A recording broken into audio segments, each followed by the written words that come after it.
Hello friends, welcome to career Nexus YouTube channel. আজকে আমি তোমাদের জন্য আবার একটা নতুন ভিডিও নিয়ে চলে এসেছি স্টেশন মাস্টারের জব প্রোফাইল নিয়ে। প্রিভিয়াস ভিডিওতে আমরা আলোচনা করেছিলাম গুডস ট্রেন ম্যানেজারের জব প্রোফাইল নিয়ে, কি কাজ করতে হয়, training period, salary, syllabus, exam pattern. আমরা আজকের ভিডিওতে আলোচনা করব স্টেশন মাস্টারের job profile, exam pattern, syllabus এগুলো নিয়ে। তো চলো ভিডিওটা শুরু করা যাক।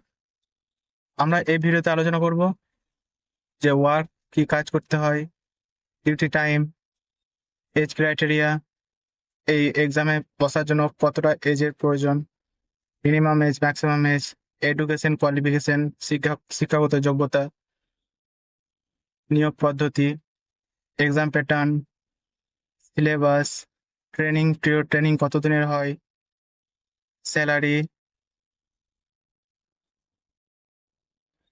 একটা স্টেশন মাস্টারকে কি কাজ করতে হয়? একটা স্টেশন মাস্টার জব হচ্ছে অনেক রেসপন্সিবল জব। সমস্ত ট্রেনের চলাচল ট্রেনের চলাচল নিয়ন্ত্রণ এবং সেটা স্মুথলি চালাতে সাহায্য করা, সিগন্যাল সিস্টেম নিয়ন্ত্রণ করা যাতে ট্রেনের চলাচলে কোনো সমস্যা না হয়। মানে একটা ট্রেন এলপি তখনই একটা ট্রেন চালাতে পারবে যখন ওটি স্মুথলি স্টেশন মাস্টার তাকে নির্দেশ দেবে, তাকে সিগন্যাল দেবে।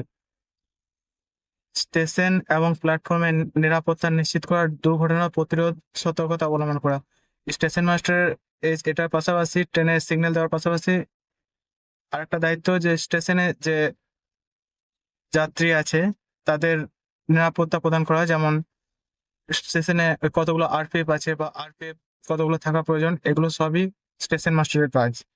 স্টেশনে কর্মরত কর্মচারীদের দায়িত্ব নেওয়া যাতে তারা স্মুথলি কাজ করতে পারে, যেমন কোনো কর্মচারী গ্রুপ ডি বা ট্র্যাকম্যান ওরা ট্র্যাকে কাজ করছে, তখন এগুলো মাথায় রেখে সিগন্যাল দেওয়া বা ওদের হিসেবে ট্রেনকে পাস করা, সবকিছু আর কি। সেই ট্র্যাকটা বন্ধ রাখা, দৈনিক রিপোর্ট, লগবুক এবং অন্যান্য রিপোর্ট আপডেট করা।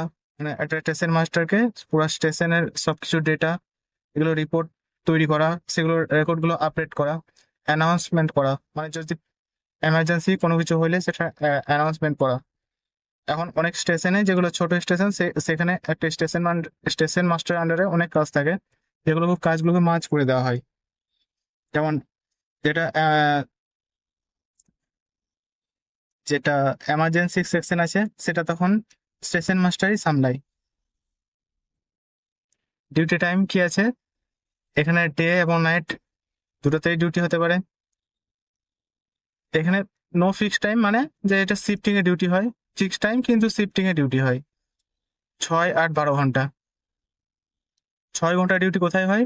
যেগুলো হচ্ছে মেট্রো সিটি, যেমন কলকাতা, দিল্লি, বড় বড় সিটি, সেখানে অনেক ট্রেন যাতায়াত করে ট্র্যাকে, তো সেখানে ডিউটি 6 ঘন্টা হয়। যেটা তার থেকে একটু কম বড় সিটি, মানে যেখানে মডারেট লেভেলের ট্রেন যাতায়াত করে, সেখানে 8 ঘন্টা। এবং একবারে যেগুলা ছোট লোকেশন, ছোট স্টেশন, যেখানে সামান্য পরিমাণ কয়েকটা হয়তো ট্রেন যায়, 6 থেকে 7টা, তো তাদের ডিউটি হয় 12 ঘন্টা। স্টেশন মাস্টার হওয়ার জন্য এজ লিমিট কত আছে? এজ লিমিট হচ্ছে 18 থেকে 33 বছর, 1/1/2025 এর হিসেবে। কিন্তু করানোর জন্য এই নোটিফিকেশনে 18 থেকে 36 বছর করা হয়েছে। এডুকেশন কোয়ালিফিকেশন লাগছে যে graduate post with minimum educational qualification of university degree or its equivalent, মানে গ্র্যাজুয়েট পাস হতে হবে তোমাকে স্টেশন মাস্টার হওয়ার জন্য। এবং ইম্পর্টেন্ট পয়েন্ট কি আছে যে candidates waiting for final result of prescribe educational qualification should not apply, মানে যাদের রেজাল্ট এখনো আসেনি নোটিফিকেশন ডেটের আগে, তারা কিন্তু এখানে অ্যাপ্লাই করতে পারবে না। Selection process, station master selection process হচ্ছে CBT 1, যেটা এনটিপিসির গ্র্যাজুয়েট লেভেলের সব পোস্টের জন্যই সেম আছে, CBT 1 থাকবে। CBT 2, যেটাও সমস্ত পোস্টের জন্যই থাকবে CBT 2।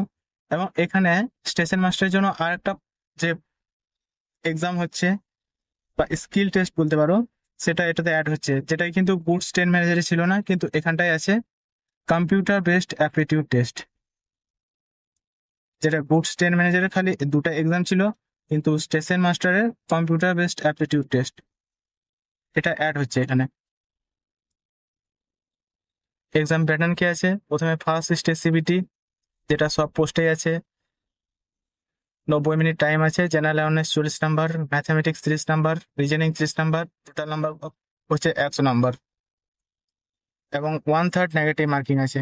Second stage CBT, exam time হচ্ছে 90 minute, general awareness 50 marks, 35 marks ম্যাথামেটিক্সে, রিজনিংয়ে 35 marks, total number of question হচ্ছে 120।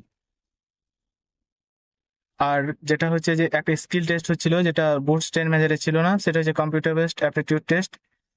এটা সেকেন্ড স্টেজ সিবিটি কোয়ালিফাই করার পরে হবে, যারা স্টেশন মাস্টার অপারেট করবে। এখানে কোয়ালিফাইং মার্কস হচ্ছে the candidates need to score a minimum t score of 40 marks in each test batteries to qualify. মানে তোমাকে প্রত্যেকটা ব্যাটারি টেস্টে 42 মার্কস করে পেতে হবে। যদি ব্যাটারি টেস্ট সম্পর্কে পুরোটা জানতে চাও, তাহলে নিচে কমেন্ট করো, আমি এটা নিয়ে ভিডিও দিয়ে দেবো।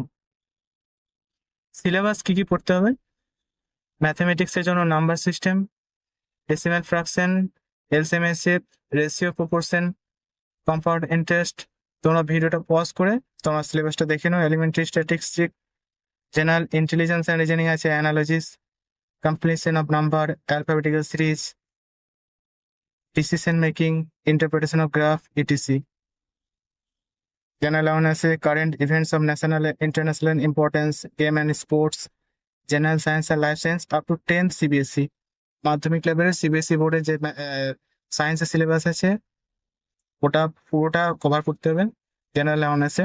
সায়েন্স সিলেবাসটাই, history of India and world, Indian polity, famous personalities of India and world, flagship government programmes, government and public sector organisation of India. এখানে ট্রেনিং পিরিয়ড কত দিনের হয়, 78 ডেজ ট্রেনিং পিরিয়ড হয়, এবং ট্রেনিং চলার সময় এখানে স্যালারি অ্যাপ্রক্স হয় 50,000।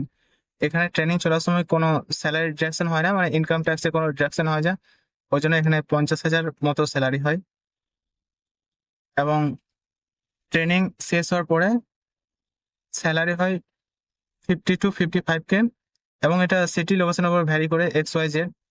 যেখানে সিটি লোকেশন বেশি, যেটা এক্স সিটিতে হবে তখন স্যালারিটা বেশি হবে, কারণ ওখানে HRA, DA এগুলো একটু বেশি থাকে, তাই এটা সিটি লোকেশনের উপর স্যালারিটা ভেরি করে। ঠিক আছে, থ্যাংক ইউ। ভিডিওটা এত এতক্ষণ দেখার জন্য অনেক অনেক ধন্যবাদ। ভিডিওটা যদি ভালো লেগে থাকে তাহলে অবশ্যই একটা লাইক করে সাবস্ক্রাইব করে দিও। ধন্যবাদ।